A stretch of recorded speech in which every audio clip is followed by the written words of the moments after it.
Welcome to the latest 40k Codex preview here on my channel. I am Count Hillary and this is First Look Necrons. This video is a brief overview of everything we know so far about the upcoming Necrons Codex, and we'll cover a bunch of stuff revealed by Games Workshop over on the Warhammer community page, and should hopefully give you some idea of what to expect in the new book, which is available to pre-order now over on the Games Workshop web store and is released on Saturday, March 31st. Also, if you enjoy 40k as much as I do, you should definitely go check out our 40k podcast, Vox Chatter. We chat about the game, the latest hobby news, and have plenty of laughs together. Links are on screen now and in the description below. Now on to our first look at Codex Necrons. Most new codexes in 8th edition 40k feature a range of army-wide faction rules to choose from when building your army. And for the first time ever, Codex Necrons will feature rules for 5 of the ancient Necron Dynasties. These Dynastic codes apply to all unit types, which will include any vehicles with this special rule, so there are plenty of interesting combinations to explore here when list building. The first of the ancient Empire dynasties is the Sortek dynasty. Relentless in their extermination of the lesser races, its lords are disdainful conquerors seeking to reclaim their ancient domain. This is represented by their Dynastic code, Relentless Advance. If a unit of this code advances, it treats all ranged weapons it is equipped with as assault weapons until the end of the turn. Example, a rapid fire 1 weapon is treated as an assault 1 weapon, and a heavy D6 weapon is treated as assault D6, etc. In addition, unless it has advanced this turn, a unit of this code does not suffer the penalty to hit rolls for moving and firing a heavy weapon. This seems like a good ability for maximising board control without forfeiting too much firepower. Advancing and firing screening units of warriors seems good, and being able to take heavy weapons on Triarch Stalkers and Command Barges with no penalty is certainly great. Though this seems less great on Immortals, as the -1 to hit after advancing prevents Tesla weapons from rolling 6s, and this trait makes Gauss Blasters only assault 1 when within 12 inches of the target if you advanced.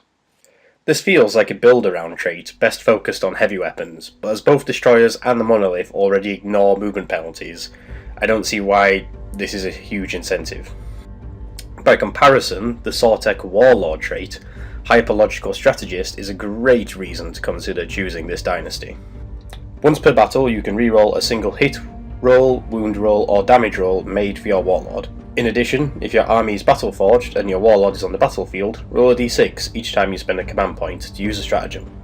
On a 5+, that command point is immediately refunded. So this is very similar to the Grand Strategist trait available to the Astra Militarum, which is my go-to choice for my own guard army. Essentially a free command point in the form of a reroll, and the ability to refund tons of command points as you spend them. Both awesome things to have. There are loads of great stratagems available to Necron players in this book, and typically Necron forces don't bring tons of command points with them, so the ability to recover them is great. As this is the Sortek unique trait, however, it may not be an auto-include if there are equally powerful options available to other dynasties through traits, stratagems and relics, such as the Mefrit dynasty, who have harnessed the power of captive suns to power their weapons, raging solar energy allowing their warriors to sear through the thickest of armour. Solar Fury. Each time a model with this code shoots an enemy unit that is within half range of its weapon's maximum range, the armor penetration characteristic of that weapon's attack is improved by 1, i.e. an armor penetration characteristic of 0 becomes -1, an armor penetration characteristic of -1 becomes -2, and etc. Wow, this is obviously a powerful special rule, and honestly I think we'll see this as the popular choice for most Necron players. This affects everything in your army in equal measure and will come into effect regularly throughout the game. Tesla weapons gain that extra bit of punch they need to become deadly against almost all opponents, and Gauss weapons become terrifying up close. The only real loss here is if you're fighting orcs or other lightly armoured hordes, and even then, a guardsman in cover has a 4+ save he does need stripping of. Lords of the Mefrit dynasty also have a unique Warlord trait available to them, Merciless Tyrant. Add 6 inch to the maximum range of all assault weapons fired by your Warlord. In addition, your Warlord can shoot assault weapons at enemy characters, even if they are not the closest enemy model. So your Warlord can hunt down enemy characters and burn them out from the safety of the rank and file. While nothing special for a Lord on foot, I can see this being useful for a Destroyer Lord with a Staff of Light, or a Catacomb Command Barge, which could now have a 30-inch range assault-free Tesla cannon that can snipe characters. Furthermore, The Nephrectomy Dynasty also possess a unique relic perfect for any merciless tyrant, the Voltaic Staff. Nephrec's model with Staff of Light only. The Voltaic Staff replaces the bearer's Staff of Light and has the following profile. In combat it's got the same profile as a regular Staff of Light, so strength as user, AP-2, damage 1. But, when used to shoot, the Voltaic Staff has a range of 12 inch, assault 3, is strength 6, AP-3 and damage 2. Each time you make a wound roll of a 6+ for this weapon in the shooting phase, the target suffers a mortal wound in addition to any other damage. So, already a very deadly ranged weapon, but if you add an extra 6-inch range of the Merciless Tyrant Warlord trait, and the ability to snipe enemy characters, and AP-4 at half range, suddenly enemy characters will be really afraid of this guy. Next up, known as the Crimson Host, the warriors of the Novak Dynasty remember the sacred rites of bloodletting from ancient times, their martial heritage lending them strength and ferocity in combat. Awakened by Murder. You can re-roll failed hit rolls in the fight phase for units with this code if they charged, were charged, or performed a heroic intervention this turn. Now, a natural ability to re-roll all failed hits is rare and powerful. Too bad it's in combat, not something Necrons are famous for. However, that said, this makes units like Triarch Praetorians, Canoptic Wraiths, and even Flayed ones a lot deadlier. While not an obvious choice, this trait has perhaps allowed Necron players to build a powerful combat-focused army for the first time. Especially as each dynasty also has a unique stratagem available to it, and for the warriors of the Novak Dynasty, this is the commonly seen fight twice for free command point stratagem. In the Necrons Codex, this stratagem is called Blood Rites. Use this stratagem at the end of the fight phase. Select a Novak unit from your army. That unit can immediately fight for a second time. As a unique stratagem, this makes the Novak Dynasty the clear choice if you want to try a combat-orientated Necron force. But then there are the arrogant and territorial warriors of the Nihilak Dynasty, who disdain the very presence of the lesser races on their ancestral lands and cleanse them with terrifyingly accurate hails of fire. Models of this Dynastic code gain reroll hit rolls of 1 for units with this code whenever they shoot, including when firing Overwatch, as long as they did not move in the preceding movement phase, and they have not disembarked from a transport during this turn. Another ability similar to Guard, these are the Cadians of the Necron Dynasties. Stand still, gain rerolls. While good on typically Ballistic Skill 3+ units, this Dynastic code only further limits the mobility of an already slow-moving army. Powerful to castle up with, but a Nihilak army will need to make use of mobility tools such as Invasion Beams and the Veil of Darkness relic to exert any real board control. The unique stratagem available is also a strange one in my opinion, the Reclaim a Lost Empire stratagem. Use this stratagem at the end of your turn. Select a Nihilak unit from your army. If the unit is within 3 inches of an objective marker, or if it did not move for any reason during this turn, then until the start of your next turn you can add 1 to saving throws made for that unit, and increase the attacks characteristic of models in that unit by 1. So improved durability, great. But more combat attacks? So in your stand still and shoot army you're encouraged to march forward and punch things. I guess this is good for keeping a key unit alive at a key moment, but at 2 command points you won't be using this every turn. Or even necessarily every game. The Nihilak Dynasty seems very two-dimensional to me. If you want to castle up and shoot things, great, but generally that is all you're going to be doing with these guys. Then we have the Nephrec Dynasty, a truly regal one. Its warriors are crafted from a rare metagold alloy, allowing them to transform into beams of pure light, teleport across the battlefield, even phasing through solid matter thanks to their translocation beams. If a unit with this code advances, add 6 inches to its move characteristic for the movement phase instead of rolling a dice. If the unit is being affected by the My Will Be Done or Wave of Command ability, add 7 inches to the move characteristic instead. In addition, if a unit with this code advances, its models can move across models and terrain as if they were not there. Now this is a very cool and unique ability. All your units basically become jump infantry when they advance, with maximum advance rolls every time. While it will feel a lot like your units have the fly rule, unfortunately they will not be able to fall back and fire. It would be great if they could. That said, being able to advance over intervening units, just speeding around the battlefield, and even falling back behind your own screening units will all be invaluable tactics. One of the real incentives, however, for choosing the Nephrec Dynasty is their unique stratagem, Translocation Crypt. Use this stratagem during deployment. You can set up a Nephrec infantry or swarm unit from your army in a translocation crypt instead of placing it on the battlefield. At the end of any of your movement phases, this unit can translocate into battle. Set it up anywhere in the battlefield that is more than 9 inches away from any enemy models. For a single command point, you can deep strike any infantry unit, and as this is a deployment stratagem, you can use it multiple times. The ability to turn one alpha strike with a powerful combat unit, or generate a full strength volley from a ranged unit, is incredible for only a single command point. Personally, I'd like to see the damage a full strength unit with Immortals arriving within rapid fire range can deal out. Now, in addition to their unique stratagems employed by each dynasty, there are a number of other powerful and cool stratagems available to all Necron players, including the returning Repair Subroutines stratagem. Use a stratagem at the start of your turn before making any reanimation protocol rolls. Select a Canoptek unit from your army that is on the battlefield. That unit gains the Reanimation Protocol's ability until the end of your turn. Originally added by Chapter Approved, this 2 command point stratagem lets a Canoptek unit make reanimation rolls for the turn. A large unit of Canoptek Wraiths reduced to a single model can suddenly return to life if accompanied by a Cryptek of Canoptek Cloak. Or a screen of Canoptek Scarabs next to a Ghost Art can make reanimation rolls twice and suddenly put a lot more wounds back on the battlefield.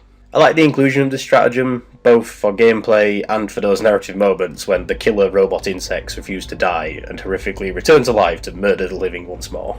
This feels like either an insurance plan for a maximum size unit of Wraiths, or a right place, right time kind of stratagem. You may not use it every game, but those rare times that your Canoptek unit is reduced to just a single model, and your opponent just can't quite finish it off, you can fire off this stratagem and potentially turn around a bad situation. Speaking of returning from the dead, the new Resurrection Protocol stratagem is going to be a popular choice. Use this stratagem when a Necron character from your army, excluding Taizan the Infinite and Catan shards, is slain. At the end of that phase, roll a d6. On a 4+, set the character up again, as close as possible to his previous position and more than 1 inch away from any enemy models, with 1 wound remaining. This stratagem cannot be used to resurrect the same model more than once per battle. For 1 command point, this is great for saving your Warlord from an untimely death, but in reality it costs closer to 2 command points, as you'll want to save your commander reroll for that 4+ roll to make sure it pays off. That said, as all Necron characters have the Living Metal rule, these guys will be returning to life more often than not with 2 wounds remaining as they stitch back together at the start of your turn. Necron vehicles also benefit from the advantages of Living Metal, and the new stratagem, Damage Control Override, demonstrates their resilient and relentless nature. Use this stratagem at the start of any turn. Pick a Necron's vehicle from your army. Until the end of this turn, use the top row of that vehicle's damage table, regardless of how many wounds it has left. This ends immediately if the model is reduced to 0 wounds. Being able to fire at full effectiveness with your Monolith or Annihilation Barge, even when crippled, will make it very hard for your opponent to reduce your firepower each turn. For only a single command point, this stratagem means your opponents need to be destroying your vehicles instead of just crippling them, which can put real pressure on their target priorities. For those hard to remove targets dug into cover, there is a new stratagem perfect for clearing them out, the Solar Pulse stratagem. Use this stratagem after a Necron's unit from your army has declared its targets in the shooting phase, but before any hit rolls are made. Pick one of the enemy units that your unit is targeting. The enemy unit does not receive the benefit of cover against your unit's weapons this phase. Another great stratagem for only a single command point. This helps make Tesla weapons more potent against infantry hiding in cover, especially Mephrit Teslas in half range, or really helps Gauss weapons hit hard. But if you really want to make your hard hitters count, you'll want the Extermination Protocol stratagem for destroyers. Use this stratagem in your shooting phase, before shooting with a Destroyer Lord, a unit of destroyers, or a unit of heavy destroyers from your army. Re-roll failed hit and wound rolls for that unit until the end of the phase. Ouch! For only 1 command point, you get to re-roll all hits and wounds with Gauss cannons, or any weapons these destroyers are wielding. Now this is a major incentive for taking destroyers, as they will be dealing out some major damage to almost any target. Thanks to this stratagem and an improved weapon profile, I can see destroyers being a very popular choice in most Necron armies. Another stratagem, however, that is surprisingly good is Disruption Fields. Use this stratagem before a Necron's infantry unit from your army fights in the fight phase. Increase the strength characteristic of all models in that unit by 1 until the end of the phase. +1 strength in combat is not bad for only a single command point. This simple stratagem could make all the difference for a unit of Triarch Praetorians or Lichguard Armed with Warsives, if it makes those all-important wound rolls a 2+ instead of a 3+. Equally interesting is the Entropic Strike stratagem. Use this stratagem in the fight phase before a Necron's character from your army fights. Invulnerable saves cannot be taken against the first close combat attack made by this character this phase. As this only affects the first attack made by your character, it seems a little underwhelming, but I guess it is almost a guaranteed free damage if you use it with a War Scythe. For this reason, I feel it is best used on a Destroyer Lord who's going character hunting. Speaking of War Scythes, when the Necrons awaken for war, they bring with them ancient relics, such as the Void Reaper. Model with War Scythe or Void Scythe only. Void Reaper replaces the bearer's War Scythe or Void Scythe and has the following profile. Range melee type melee, strength star. This weapon wounds on a 2+, unless it's targeting a vehicle unit, in which case it always has a strength of 7, AP -4, damage free. So basically, this is a poisoned War Scythe with an extra point of damage. To be honest, I was hoping for more from a Relic War Scythe. So you wound Marines on 2s instead of 3s. Not such a big deal when typically you only have 3 attacks with no way to reroll failed hits. That's also too few attacks for the extra point of damage to be meaningful against most characters or vehicles. I'm hoping the new codex includes a number of better relics than this one, including the Veil of Darkness from Chapter Approved, which is a personal favourite of mine. Then finally, there are a few new rules for certain units I'd like to mention as they're rather cool. First, there is the new Evasion Engrams rule for Tomb Blades. Your opponent must subtract 1 from his hit rolls that target this unit in the shooting phase. Simple and effective. -1 to be hit in the shooting phase all the time. This makes Tomb Blades far more resilient, and great for grabbing objectives further away from the bulk of the fighting. Destroyers may be the choice for damage output, but Tomb Blades are a strong choice if you prefer resilience. Speaking of which, your Tomb Blades will be reanimating more than ever now that they can be accompanied by a Cryptek with Canoptic Cloak. Thanks to the recent release of the Forgebane box set, Necron Crypteks now have access to this fancy new piece of war gear. A model equipped with a Canoptic Cloak has a movement characteristic of 10 inches and gains the Fly keyword. In addition, at the start of your turn, you can select one friendly Dynasty model that has the Living Metal ability that is within 3 inches of this model. That model regains D3 lost wounds rather than 1 from its Living Metal ability. This cloak has just made the Humble Cryptek a far more versatile unit in the Necron Codex. With the mobility to keep pace with Wraiths, Destroyers or even Tomb Blades, he can now easily enhance these units' reanimation protocols. Or he can instead escort Annihilation Barges, Triarch Stalkers, any other Necron vehicle, or even other Necron characters, and repair them by enhancing their Living Metal rule. And that's everything, guys. If you like the look of the new Necrons and are interested in picking up the new codex, it is available to pre-order now over on the Games Workshop web store and is released on Saturday, March 31st. This has been First Look Necrons, and if you enjoyed this tactical video and you'd like me to make more for future codex releases, then let me know in the comments below, and don't forget to give it a like. If you do enjoy 40k and love the hobby, you should definitely check out our Vox Chatter podcast. Every other week we discuss the game, share some laughs, and have a great time enjoying the hobby together, and we'd love it if you joined us. Simply click the link on screen now or in the description below. If you haven't already, subscribe to my channel for more 40k content like this, or alternatively, if you like video games, why not check out my weekly Let's Plays and other gaming videos. You never know, you might just find something else you enjoy over on my channel. Thanks for watching, guys, and I will see you next time.